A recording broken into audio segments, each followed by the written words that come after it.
Previously on the YoMo show, Jake won 2 awards for high points in the Bryce Young Bench of the Week. Big Bear was awarded for GM of the Week for beating the only undefeated team in the league. Finally, Aaron was a big disappointment. All right, so here we go. So first thing I want to send to the 3 people listening on Spotify, please check out the enhanced YouTube version. You get the nice video edits. It's a lot. It's a lot more. The editing after this show is done. I mean, this is a one take production, and you might be listening to it in the car, but this is definitely worth. It's worth a view and subscribe and like on YouTube, just because you do get all the video add-ins. So I want to give a little plug for that. So first off, Kamis, I've got some questions I want to ask you. So obviously, by now, everybody knows about the Robert Saleh, Shalom, whatever the heck his name is, guy from the Jets getting the axe. Can the Jets be fixed? Can you fix them? How do you fix them? 2 words. Loser organization. The Jets haven't been anything since Joe Namath, and even then they weren't supposed to win. So yeah. I don't know if they can be fixed. I don't know. I think it's a loser organization. As we've seen, Aaron Rodgers is washed. Garrett Wilson had a great year. Sauce Gardner is a hold machine that they never catch him, but he holds on every single play. But that defense is good. Got to give them some credit. I do have them. I drafted them late, and they always have a very strong defense. But you know what? It's times like this, Marcus, where you just got to dig down deep. You've got a Hall of Famer on your roster. He's got to be able to figure something out and help somebody do something. But boy, they're making Breece Hall look terrible. Yes, and I mean, my whole take on it is I think that you hate to see somebody get fired, but I think he had it coming, and he had it coming for not doing his job. One is I was more surprised. I was more surprised, to be honest with you. Well, yeah, because they're a loser organization, so they would stay stagnant and ride it out. It wouldn't have surprised anybody if they would have just waited till the end of the year. But I think Robert Saleh, I think, in my opinion, this is what happens when you start letting the inmates run the asylum. They married themselves in desperation to Aaron Rodgers, who, I mean, let's face it, the guy was going downhill, but they gave him too much free reign. The guy should just start speaking about himself in the third person, because that's how highly he thinks of himself. And they let it was this domino effect. This was never going to work out. He was not going to be the savior. He was going to be a good quarterback to get a good team over the hump. The problem is Saleh couldn't manage it that way because he wasn't experienced enough as a head coach, and he couldn't dominate the room with Aaron Rodgers. Coaching matters in the NFL, and that nonsense about him accidentally making that trip during training camp, get your ass in the building, or I'm going to fine you, whatever the collective bargaining agreement says. I don't give a shit. We're paying you how much a year? You can't reschedule this trip, so when you're not supposed to come to work, not good enough. And he lost the team there. He should have got fired there. He should have fired Hackett at the end of last year, because that marriage didn't work. It wasn't producing. I mean, Aaron Rodgers could still make great throws. He seems very disappointed when guys don't perform like Devontae Adams on the other end, but he had to be better. And the only way he was going to be better is if he worked for somebody that was in control as a proper head coach. That lack of a hug, or whatever the hell you want to call it, the other day was just a sign of the turmoil going on in that locker room. I think the hug was blown out of proportion. I think they brought Hackett in on purpose because they had such a good relationship, him and Aaron, in Green Bay, and it worked out really, really well. I think last year would have been the year for the Jets. But coming off of an Achilles injury in his 40s, that's tough. And in this last game, he hurt his knee a little bit, so you've seen him gimping around there. But hey, personally, huge Aaron Rodgers fan, never would count him out. But I think there's a disconnect somewhere there. Somewhere there's a disconnect, and I don't know where it is. This last game, though, I don't know if Saleh or whatever his name was going to get fired before this, but they were a lizard catch away from taking the lead in that game. Yeah.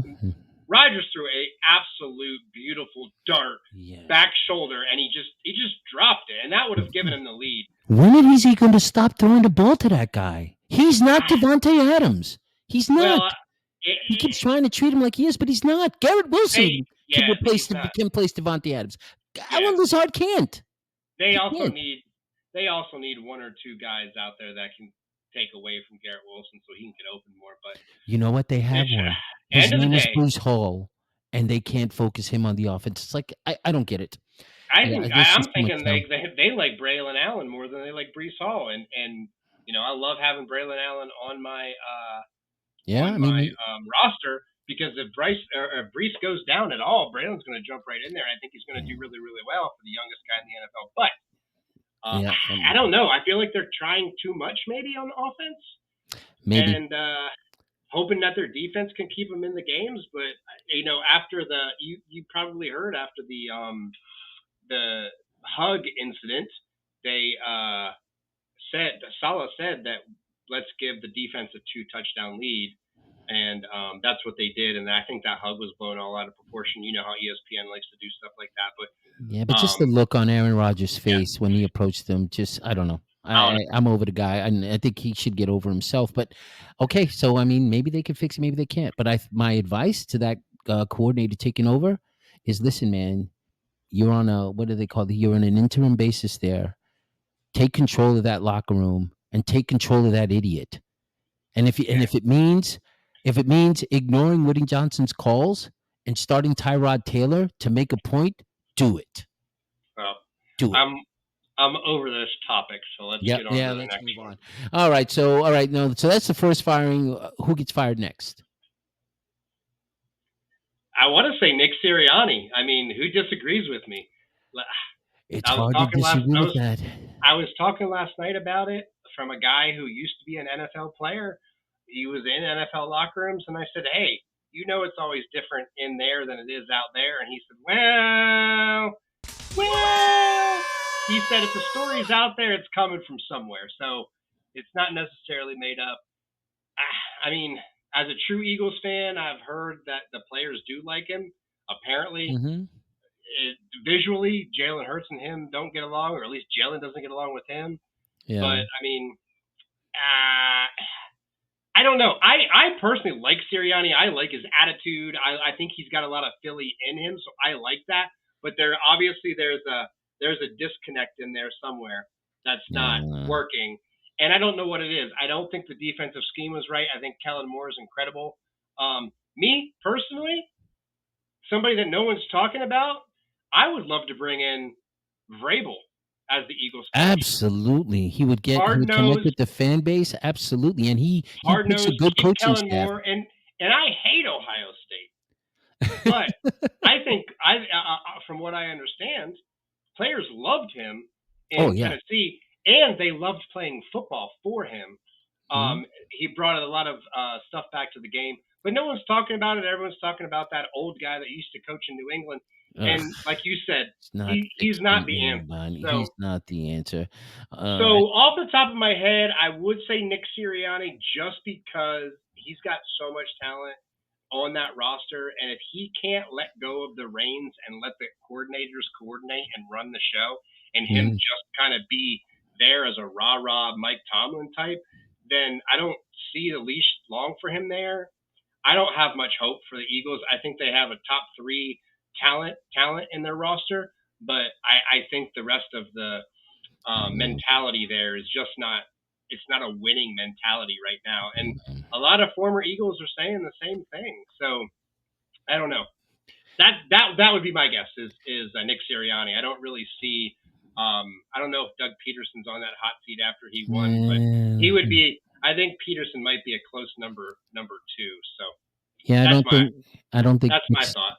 I get that, and I think that Nick Sirianni does.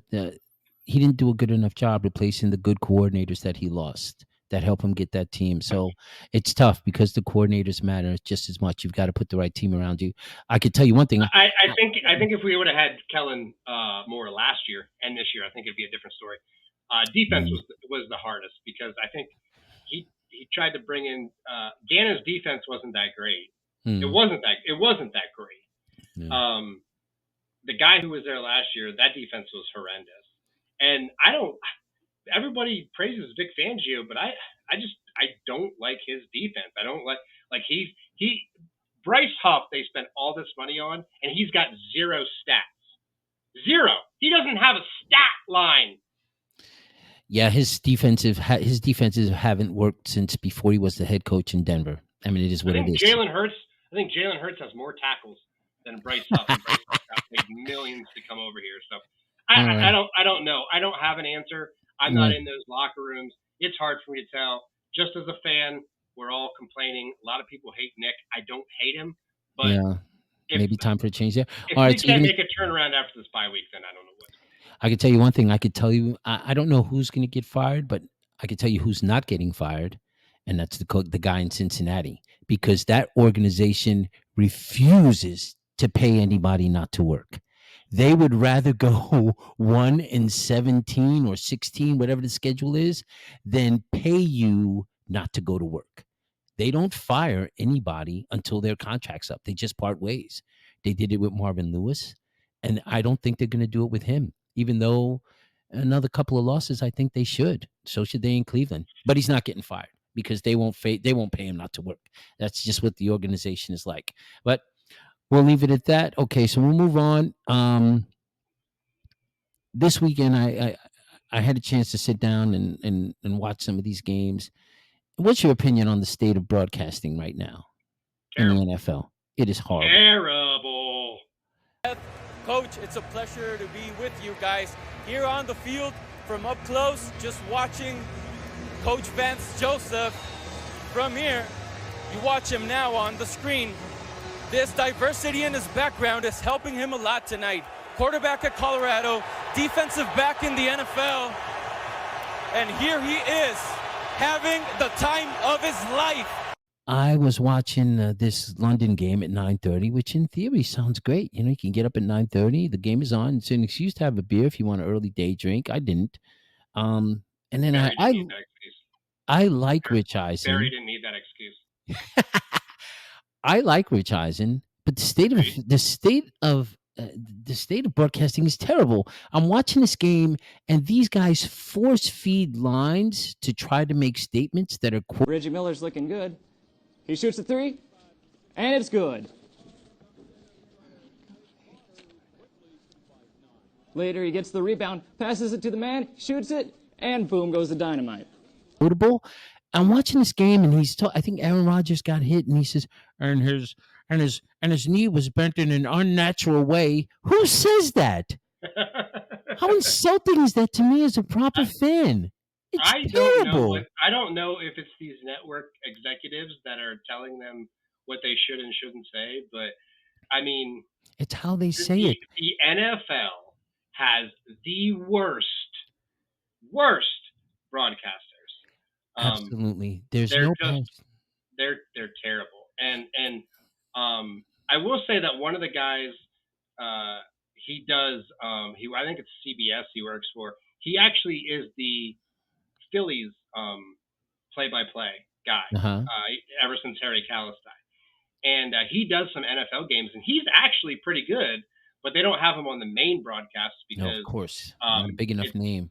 Doesn't appeal to He's not a big enough name. Yeah. And but I mean, I still, to me, Tony Romo and Jim Nance are the best. But now I feel like Tony's just trying too hard. Like he was so high. He was so good his first year. Now he's trying to get better of it. But everybody else is terrible. Like I would rather hear like Jason Kelsey go out and do color just to make it entertaining. But like these guys, college is way better. Way better. And they even have women doing their games, which are awful. But they're way better. Like Gus Johnson. Third sets up deep in the pocket. Goes down the field for Smith. He got it! Smith! Touchdown! 85 yards! Iowa! Right next to him. Orton pumps again to the sideline. Batted up. Oh, God! Stokely catch him. Stokely. Wow. Touchdown. Denver. Unbelievable. Wartenschlager to the sideline, caught. First down. Woo. What a hit. Denzel Ward. You got barbecue back there? And you didn't invite me? 5. Stroud in trouble. And Stroud is sacked again. Oh, Boom. Amazing. I wish he would do all the games. They're just terrible. And like I said, I like Rich Eisen, but then you flick through the channels and you realize, thank God somebody invented the mute button, because some of these guys are just unbearable. And I think and you're right about Tony Romo. Tony Romo was just blew everybody away in the beginning. Why? Because he obviously knew the game. 2, he didn't dumb it down for you. And 3, he knew when to shut up and let the game speak for itself. And he was guessing plays that were happening, yeah. And you know what he also did, which a lot of people don't realize? There was a connection between him and the people viewing the games. He got it wrong sometimes, which is the same thing that happens in the huddle. You go out there and you guess, and your quarterback in the field, sometimes you're going to get it wrong. So I was okay when he made mistakes because it's part of it, but there were so many times when he was right, but it was a nonchalant, natural way of doing it. He's one of the best that there is now, but there's so many guys that tell. I'm an old school guy. I love Al Michaels. I think Craig Herbstreit, whatever his name is, terrible. He should go back to college. And Chris Collinsworth, I mean, he gives me suicidal thoughts when he talks. That was a heck of a play by Mahomes right there. He's terrible. He needs to learn the art of just shutting up. And I like Mike Tirico. I think he's pretty good. But Chris Collinsworth is terrible. And I'm sick of him. You know, all those years he was mentioning Pro Football Focus. He mentioned it all the time because he owns the company. That's his company, Pro Football Focus, which is definitely a conflict of interest. And he's got his big nostril son now on the pre-games. How the hell I get the nepotism aspect, but let him cover the WNBA to make his bones. Don't put him on a national broadcast with guys that have paid their dues. It's too obvious, but it just shows the arrogant individual that he is. And it comes across that way when he talks. And that's why people like Mike Tirico, and they can't stand him. And the worst, let me ask you, who invented football? Walter Camp is one of the ones known to invent football. Are you sure? Because by listening to Mark Schlereth speak, I thought he invented it. Terrible. I mean, he is the worst. I mean, it's so bad when you're focused and into a game, and you just have to shut it. You have to mute it because I can't take it. You want to talk about diarrhea of the mouth? This guy just doesn't shut up.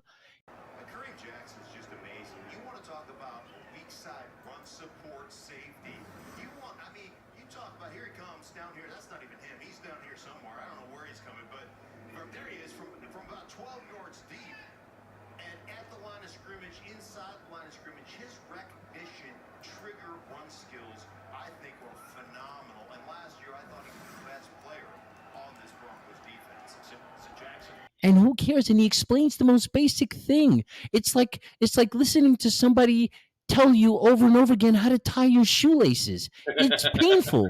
I learned that 40 years ago. I mean, I don't get it. The guy loves to hear himself talk. And I'm not sure how an offensive lineman became such an authority of everything in the NFL, but I'm really convinced he thinks he invented the game.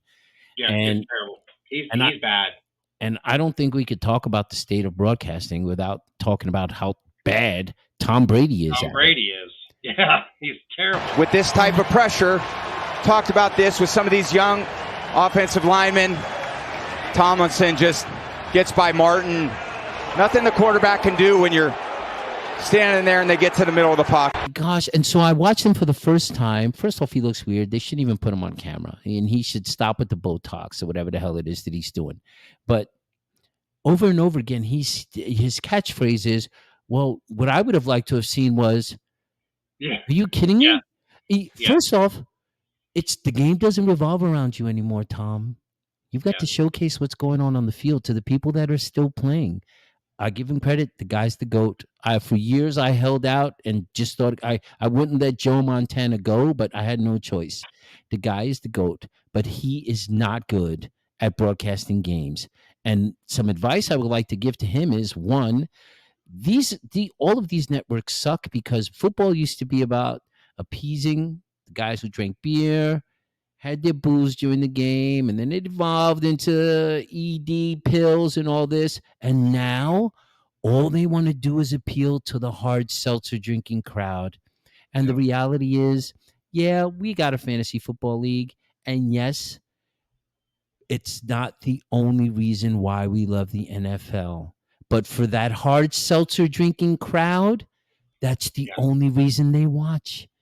And stop trying to make up catchphrases as you go along. It's an emotional sport. People love the NFL because it's organized chaos for 6 seconds at a time, and then it stops, and then you know what? They do it all over again. And don't forget about them trying to appeal to the Swifties. Sometimes these mega organizations, they think that they have something planned out, and they end up losing their base, which was what created them. Yep. And they're screwing themselves. It was much better when it was F-150 and Chevy commercials with Budweiser and Miller Lite going back and forth on each other and making that used to be the funniest commercials out there. What's that? That's a swear jar. Every time someone swears, you put a quarter in it. Who gets the money? I don't know. We'll use it to buy something for the office, like a case of Bud Light or something. Fucking awesome. You, Bob. You, Jim. Eric, I have a bag on line 3 for you. Can I borrow your pen? Can I borrow your pen? Will the owner of a white station wagon please go yourself? We're gonna go down there and we're gonna some. We're gonna some. We're gonna some. Poop. Doesn't count. Shut the up! I am so proud of you mother suckers. Here. There. Now all the commercials are just now all the commercials are just gay. It's gay. Betting and ED, and and everybody's afraid to say anything to. I want to hear somebody say, "Oh my God, that guy just got his bell rung," but you can't say it. Oh my gosh, you can't say it. Everybody's trying to be too proper. My advice to Tom Brady is, you know what? Stay up after 10 a few nights in a row before your broadcast. Have a couple of beers and a bacon cheeseburger, and see if you can try for a moment to watch the game like a man, and share that experience with the viewers because you obviously have the knowledge. Would rather see him in a pregame, postgame show type of thing where he's more analyzing than trying to do the color of the game. Well, they paid him $35 million. They got to try to make him earn it for something. And you know what? I don't want to see him. You know what I want to see him? I'm going to see him at the Kentucky Derby. That's it. He's got no color. There's no color. It's just it's boring. You know who got it right? And we're belaboring this point. But if you haven't watched it, do it. The Manning cast got it right. Oh, yes. Hey, everybody. I'm Peyton Manning.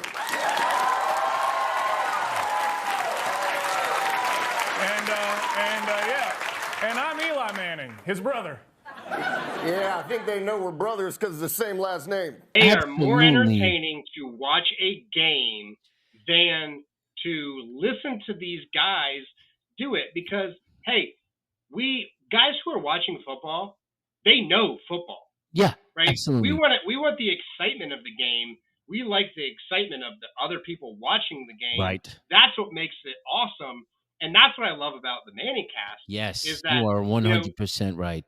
Sometimes the guests they get aren't that great and stuff like that, but to watch the emotions that those two guys have while they're while they're watching game and things not happen, and watch Manning say what should go on and then flip out when a guy drops the ball. That is entertaining. And if they could make broadcasts more like that, bring back RG3. He was entertaining in college games. You're absolutely right. That was Orgy. Quarterback, he makes the read, and what do you know, guys? It's an orgy in the end zone. Bring in some guys that are a bit more bring in like maybe I'd like to hear a Gronk. Yeah. I want to hear Gronk be Gronk. Right. Just be watching unfiltered. Just be natural. Just be you. And that's why the Manning cast I don't works. need this professional. I don't need this No. because look at John Madden was a professional, but man, he entertained the game. Absolutely. Brett Favre is an unbelievable player. I mean, the great gods.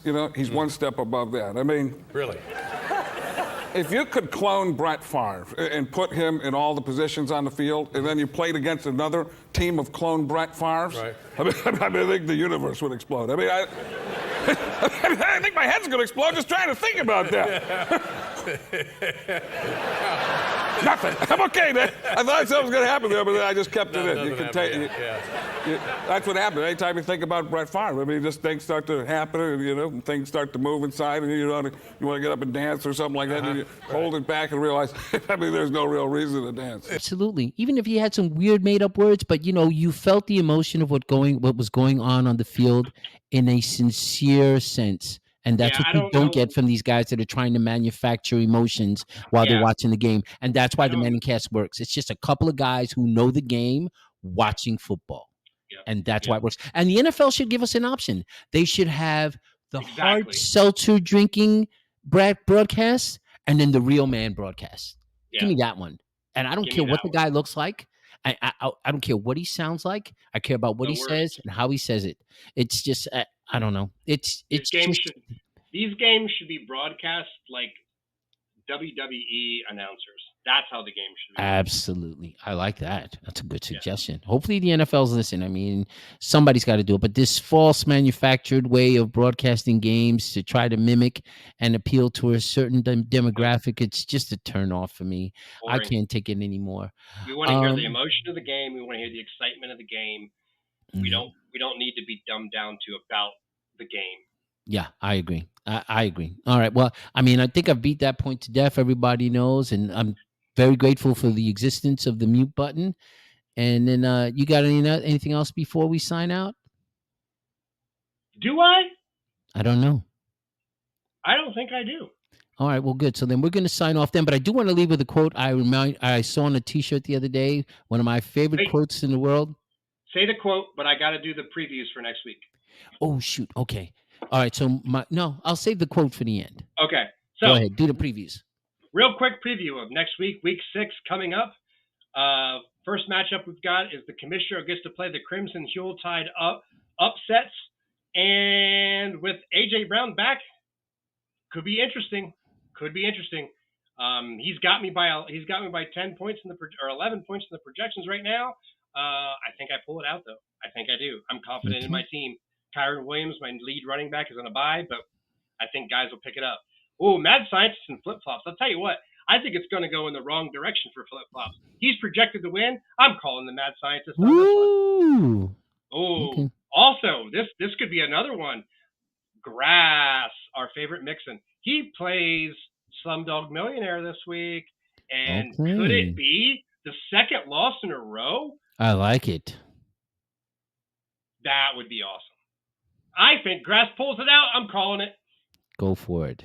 The Hank plays young Sheldon Cooper. And I don't know if Hank has any buys in his lineup because, he's so busy with the 18 children that he coaches Little Leagues that he doesn't get to see his roster until Sunday morning at 5 before all his kids yell at him for pancakes.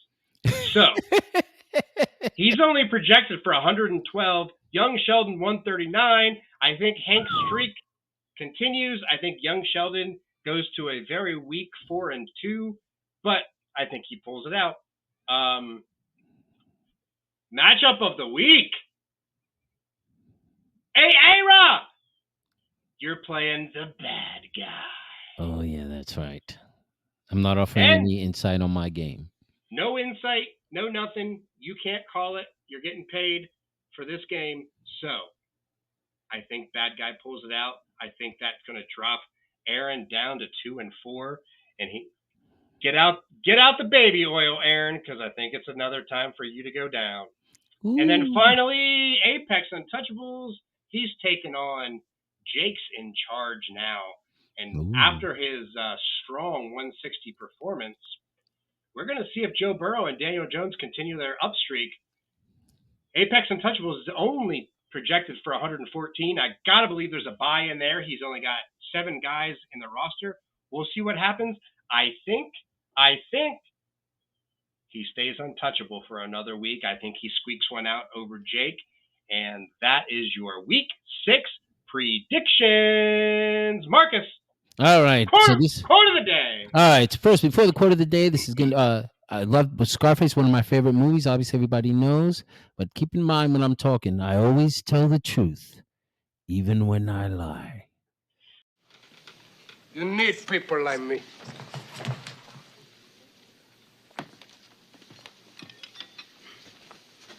You need people like me so you can point your fingers and say, that's the bad guy. So, what'll I make you? Good? You're not good.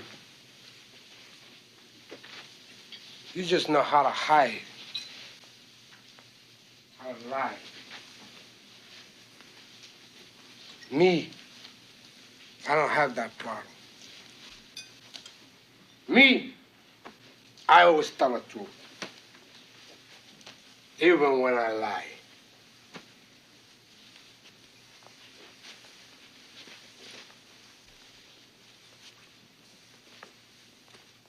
So say good night to the bad guy. Come on. The last time you're gonna see a bad guy like this again, let me tell you. That's YoMo signing off for week 5. See you next week, Kanish. Have a good one, everybody. Don't forget, check out the enhanced YouTube version of this podcast for the 3 people listening on Spotify. That'll take us out. Bye, guys. So dumb. So dumb. So dumb. So dumb. So dumb. So dumb. So dumb. So dumb. So dumb. Pay me my money.